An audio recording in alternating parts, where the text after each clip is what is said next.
प्यारे बच्चों, स्वागत है आप सभी का आज के इस इम्पोर्टेंट क्लास में। आज हम लेके आए हैं आपके लिए क्लास 12th हिंदी का 50 इम्पोर्टेंट ऑब्जेक्टिव क्वेश्चन।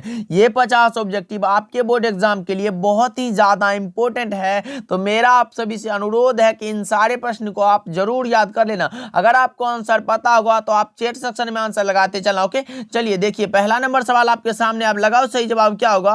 अंगूठा चूमना मुहावरे का अर्थ है। अब आप सभी से पूछा जा रहा है कि अंगूठा चुमना मुहावरे का सही अर्थ क्या होगा। इनकार करना, तिरस्कार करना, नासमझी दिखाना या फिर खुशामद करना। तो मैं बता दूं, अंगूठा चुमना मुहावरे का जो सही अर्थ होता है वो होता है खुशामद करना, इसीलिए ऑप्शन नंबर डी लगा लो, बिल्कुल राइट आंसर हो जाएगा। ओके, चलिए नेक्स्ट सवाल की ओर बढ़ते हैं। दूसरा नंबर सवाल आपके सामने आ रहा है, लगाओ सही जवाब क्या होगा। भूषण किस काल के कवि माने जाते हैं। कविता के जो लेखक है वो है भूषण जी, और वो किस काल के कवि माने जाते हैं ये आप सभी से पूछा गया। रीति काल, आधुनिक काल, आदि काल या फिर भक्ति काल। तो आपको पता होगा भूषण जी ही सिर्फ आते हैं रीति काल में, इसीलिए option number A correct answer हो जाएगा। बाकी सारे जो आते हैं वो भक्ति काल में कुछ आते हैं और सारे के सारे आधुनिक काल के अंतर्गत आते हैं। चलिए तीसरा नंबर सवाल देखिए, रघुवीर सहाय का जन्म स्थान है। रघुवीर सहाय का जन्म स्थान अब आपसे पूछा जा रहा है। 3 का सही जवाब लगाओ, आपसे दिया हो जाएगा लखनऊ उत्तर प्रदेश। कौन सा भाई, ऑप्शन नंबर सी लगा लो, बिल्कुल राइट आंसर हो जाएगा। ओके, ध्यान में रखना आपसे भी कि रघुवीर सहाय का जन्म स्थान जो है वो है लखनऊ उत्तर प्रदेश। ओके, चलिए 4 नंबर सवाल देखिए आपके सामने आ चुका है। मलिक मोहम्मद जैसी किस परंपरा के कवि है। मलिक मोहम्मद जैसी, भाई लगाओ सही जवाब क्या होगा। मलिक मोहम्मद जैसी प्रेम ख्याना काव्य परंपरा के कवि हैं, यानी कि प्रेम के पीर के कवि माने जाते हैं, इसीलिए ऑप्शन नंबर सी लगा लो, बिल्कुल सही जवाब हो जाएगा। भाई ये क्वेश्चन आपके बोर्ड एग्जाम में पूछा जा रहा है बार बार। ओके, याद रखना आपसे भी। चलिए 5वां नंबर सवाल देखिए, सुभद्रा कुमारी चौहान के पिता का क्या नाम था। सुभद्रा कुमारी चौहान के पिताजी का नाम पूछा जा रहा है आपसे भी, तो आपको पता होगा ठाकुर रामनाथ सिंह। कौन सा ऑप्शन है भाई, ऑप्शन नंबर ए लगा लो, बिल्कुल करेक्ट आंसर हो जाएगा। ऑप्शन को अच्छे से पढ़ना, देख लो यहाँ राजनाथ सिंह है, इसको याद रखना। चलिए 6 नंबर सवाल देखिए आपके सामने कि उपसर्ग का प्रयोग होता है। भाई उपसर्ग का प्रयोग जो होता है वो कहाँ होता है, शब्द के प्रारंभ में, शब्द के मध्य में, शब्द के अंत में, या फिर इनमें से कोई नहीं। तो भाई उपसर्ग जो होता है वो होता है शब्द के पहले, यानी कि उपवास। कौन सा, उपवास में उप जो है ये उपसर्ग है और वास एक शब्द है, इसीलिए ऑप्शन नंबर ए लगा लो, शब्द के प्रारंभ में होता है। अगर प्रत्यय पूछता तो वो शब्द के बाद में लगता है। ओके, चलिए 7 नंबर सवाल देखिए आपके सामने, प्रतिकूल में कौन सा उपसर्ग है। देखिए वही एग्जांपल है आपके लिए, प्रतिकूल में कौन सा उपसर्ग है। ये प्रति जो है ये उपसर्ग हो गया, कुल शब्द है, इसलिए ऑप्शन नंबर कौन सा, बी लगा लो, राइट आंसर हो जाएगा। 7 का B is the correct answer.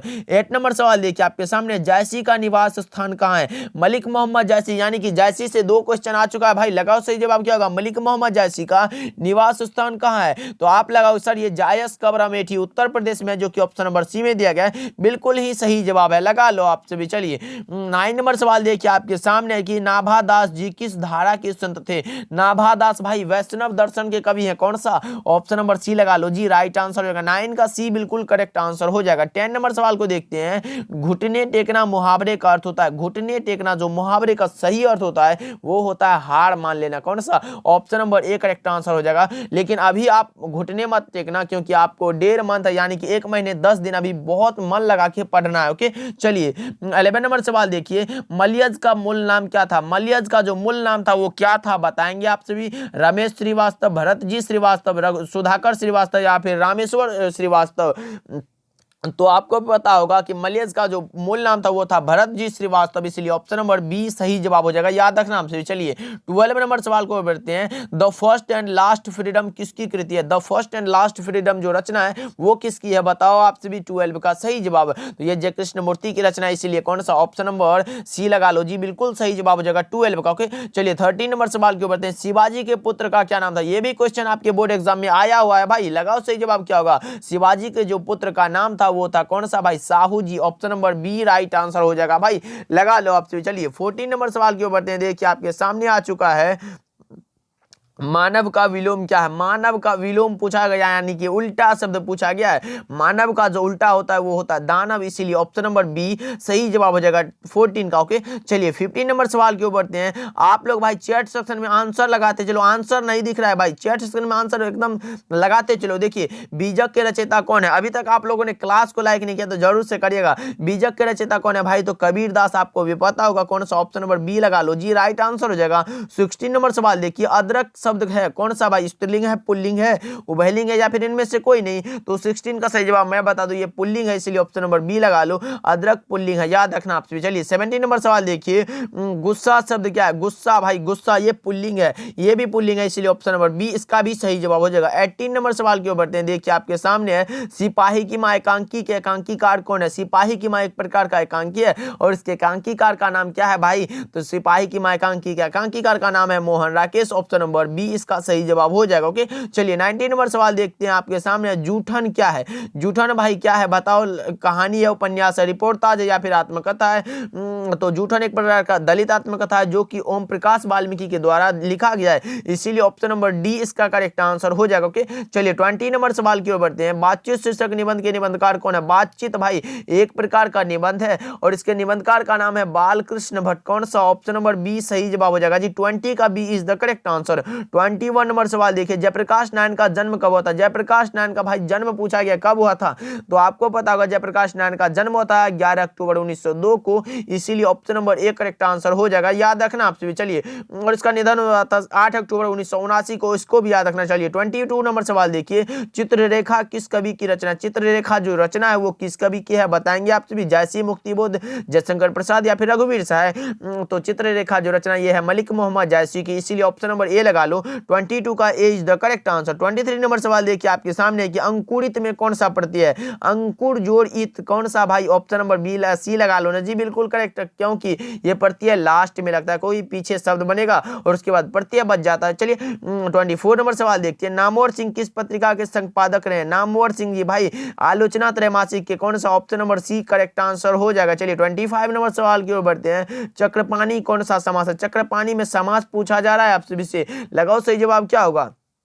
तो चक्रपाणी में मैं समास बता दूं, ये हो जाएगा ऑप्शन नंबर ए बहुव्रीहि हो जाएगा। 25 का A is the correct answer, याद रखना आपसे भी। चलिए 26 नंबर सवाल देखिए, सत्संग में किसकी अभिरुचि थी। सत्संग में भाई सूरदास, सत्संग स से सत्संग और स से सूरदास, ऑप्शन नंबर बी लगा लो। ये स वाला याद मत रखना, गलत हो जाएगा, क्योंकि सत्संग में जो है यह अभिरुचि थी सूरदास की, इसलिए option number B correct answer हो जाएगा। चलिए 27 नंबर सवाल देखिए, अर्धनारीश्वर का किस विधा से संबंध है। अर्धनारीश्वर एक प्रकार का निबंध है जिसके निबंधकार का नाम है राम धारी सिंह दिनकर, कौन सा भाई, ऑप्शन नंबर ए लगा लो, राइट आंसर हो जाएगा। 28 नंबर सवाल देखिए, सुंगनी साहू परिवार किससे संबद्ध था। सुंगनी साहू भाई कौन थे भाई, लगाओ सही जवाब क्या होगा, निराला से, महादेवी से या फिर दिनकर से या फिर जयशंकर प्रसाद से। तो भाई ये जयशंकर प्रसाद के दादाजी का नाम था सुंगनी साहू, तो लगा लो option number D correct answer हो जाएगा। 28 का डी करेक्ट आंसर हो जाएगा। इसके दादाजी का जो नाम था वो था शिवरत्न साहू, लेकिन इसके दादाजी तंबाकू बनाने के कारण जो है इसका जो है नाम पड़ गया सुंगनी साहू, इसलिए ऑप्शन नंबर डी लगा लो, जयशंकर प्रसाद के दादाजी थे। ओके चलिए 29 नंबर सवाल देखिए आपके सामने है कि चंद्रधर शर्मा गुलेरी की लिखी हुई कौन सी कहानी नहीं है। निम्नलिखित में कौन सी कहानी है जो चंद्रधर शर्मा गुलेरी के द्वारा लिखा नहीं गया है। उसने कहा था ये तो भाई गया है 1915 में प्रकाशित हुआ था। बुद्धू का कांटा ये भी उन्हीं की रचना जो कि 1911 में प्रकाशित हुआ था। सुखमय जीवन ये भी उन्हीं की रचना जो कि 1911 में ये भी प्रकाशित हुआ था, लेकिन ये तिरिच भाई ये तो उदय प्रकाश की रचना आ गया है, इसलिए ऑप्शन नंबर डी लगा लो, बिल्कुल करेक्ट आंसर हो जाएगा, जो कि चंद्रधर शर्मा गुलेरी की रचना नहीं है। ओके चलिए 30 नंबर सवाल की ओर बढ़ते हैं। देखिए आपके सामने 9 2 11 होना मुहावरे का अर्थ है। 9 2 11 होना ये तो भाई बचपन से पढ़ रहे आ रहे हो भाई, 9 2 11 हो गया यानी कि भाग गया, कौन सा भाई, option number A correct answer होगा। 9 2 11 होना भाग जाना। 31 नंबर सवाल देखिए आपके सामने, ज्ञानेंद्रपति किस काल के कवि हैं। ज्ञानेंद्रपति जी भाई गांव का घर कविता के कवि का नाम है ज्ञानेंद्रपति, और यह आते हैं आधुनिक काल में, मैंने बता चुका है पहले ही, इसलिए option number C correct answer हो जाएगा। इसमें कंफ्यूजन नहीं होना चाहिए भाई, बहुत बार बता चुका हूं। 32 नंबर सवाल देखिए, प्रकृति वर्णन से संबंधित कविता कौन सी है। प्रकृति वर्णन से संबंधित कविता जो है वो है भाई उषा, जिसके लेखक है Shamsher Bahadur Singh, option number B लगा लो, करेक्ट आंसर हो जाएगा। 33 नंबर सवाल देखिए, शमशेर बहादुर सिंह की पत्नी का क्या नाम है। शमशेर बहादुर सिंह की पत्नी का नाम पूछा जा रहा है आपसे, इसे लगाओ सही जवाब क्या होगा, तो धर्म देवी, कौन सा भाई, option number B right answer हो जाएगा। चलिए 34 नंबर सवाल देखिए आपके सामने है, काठ का सपना किसके द्वारा लिखी गई है। काठ का सपना जो है वो किसके द्वारा लिखी गई भाई, गजानन माधव, मुक्तिबोध, रघुवीर साय, ज्ञानेंद्रपति या फिर विनोद कुमार शुक्ल। 34 का सही जवाब मैं बता दूं, ये लिखा गया है गजानन माधव मुक्तिबोध के द्वारा, इसीलिए option number A right answer हो जाएगा। 35 नंबर सवाल देखिए आपके सामने है, मुक्तिबोध ने सितारा किसे कहा है। मुक्तिबोध ने सितारा जो कहा है वो कहा है सिर्फ और सिर्फ जनता को, इसलिए option number B right answer हो जाएगा, याद रखना आपसे भी। चलिए 36 नंबर सवाल देखिए, वात्सल्य के विश्व में अद्वितीय कवि कौन है? वात्सल्य के विश्व में जो है वो अद्वितीय कवि है Surdas ji. Option number A right answer हो जाएगा। और एक बात और याद रखना कि हिंदी का जो समन्वयवादी कवि है वो कहा जाता है तुलसीदास को, इसको याद रखना। चलिए 37 नंबर सवाल देखिए आपके सामने कि तुलसीदास ने प्रथम पद में किसकी स्तुति की है? तुलसीदास ने माता सीता जी से कहते थे भाई। ऑप्शन नंबर कौन सा? Option number C correct answer होगा। प्रथम पद में सीता जी का ये स्तुति किया था। Option number C correct answer हो जाएगा। 38 नंबर सवाल देखिए आपके सामने कि रघुवीर साय किस काल के कवि हैं? रघुवीर साय जी भाई कितना बार बता चुका है, आधुनिक काल कौन सा? Option number A correct answer हो जाएगा। 39 नंबर सवाल देखिए आपके सामने आ चुका है। निम्नलिखित में कौन सा कवि अष्टछाप का नहीं है? निम्नलिखित में कौन सा कवि है जो अष्टछाप का नहीं है भाई? वो मलिक मोहम्मद जैसी जी आते हैं। Option number D correct answer हो जाएगा। ओके चलिए 40 नंबर सवाल देखिए। मलयज छात्र जीवन में किस रोग से ग्रसित थे? बताओ जी मलयज जी किस छात्र जीवन में किस रोग से ग्रसित थे? तो क्षय रोग। कौन सा? Option number B correct answer हो जाएगा, जिसके कारण जो है इसका एक फेफड़ा काटकर निकालना पड़ा था। ओके चलिए 41 नंबर सवाल देखिए। अधम का विलोम शब्द क्या? अधम का विलोम कौन सा भाई? उत्तम हो सकता है क्या? ऑप्शन नंबर ए लगा लो। 41 का is the correct answer. 42 number सवाल देखिए आपके सामने। आसमान टूटना मुहावरे का अर्थ है। आसमान टूटना यानी कि मुहावरे का जो सही अर्थ होता है वो होता है अचानक से कोई मुसीबत आ जाना। कौन सा? ऑप्शन नंबर बी सही जवाब हो जाएगा। 43 नंबर सवाल देखिए। रघुवीर साय किस सदी के रचनाकार है? रघुवीर साय 20वीं सदी के प्रमुख रचनाकार है, इसीलिए option number B right answer हो जाएगा। 44 नंबर सवाल देखिए। भगत सिंह प्रभावित थे। भगत सिंह किससे प्रभावित थे भाई? तो कार्ल मार्क्स से। कौन सा? Option number B right answer हो जाएगा जी। लगा लो आप सभी 44 का B is the correct answer. 45 number सवाल देखिए। जैसी ने किस दोस्त से युक्त होते हुए भी गुणवान कहा है भाई? एक नैन कवि मोहम्मद गुनी सोई भी मोहा जेई कवि सुनी। कौन सा? एक ही नैना है मलिक मोहम्मद जैसी की फिर भी वो गुणवान समझते हैं। कौन सा? नेत्र भाई। Option number B right answer हो जाएगा। नेत्र दोष हो जाएगा। चलिए 46 नंबर सवाल देखिए।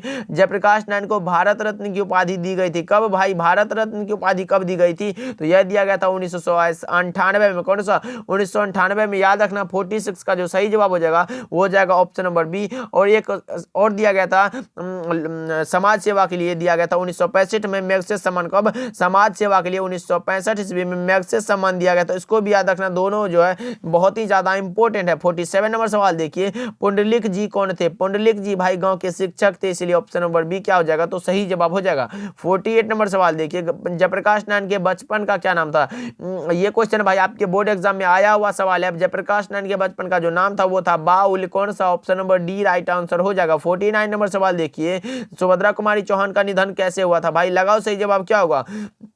49 का सही जवाब बताओ। सुभद्रा कुमारी चौहान का निधन कैसे हुआ था? बसंत पंचमी के दिन जो है नागपुर से जबलपुर वापसी में जो है कार दुर्घटना में इसका निधन हो गया था, इसलिए option number A correct answer हो जाएगा। बसंत पंचमी के दिन जो है नागपुर से जबलपुर की ओर आ रहे थे। ओके चलिए 50 नंबर सवाल देखते हैं आपके सामने। बातचीत के माध्यम से बालकृष्ण भट्ट क्या बतलाना चाहते हैं? बातचीत पाठ के लेखक का नाम है बालकृष्ण भट्ट और बातचीत के माध्यम से ये बतलाना चाहते हैं कि बातचीत की शैली क्या होती है, इसलिए ऑप्शन नंबर ए क्या हो जाएगा? तो सही जवाब हो जाएगा। 50 का लगा लो आपसे भी। अब आप कमेंट करके बताओ कि इस 50 ऑब्जेक्टिव में आप कितना सही कर पाए और पहले से आपको कितना पता था। ओके तो मिलते हैं अगले इंपॉर्टेंट क्लास के साथ। तब तक के लिए आप अपना ध्यान रखिएगा, खूब मेहनत करिएगा क्योंकि एग्जाम का बहुत ही कम टाइम बचा है। मिलते हैं अगले क्लास में।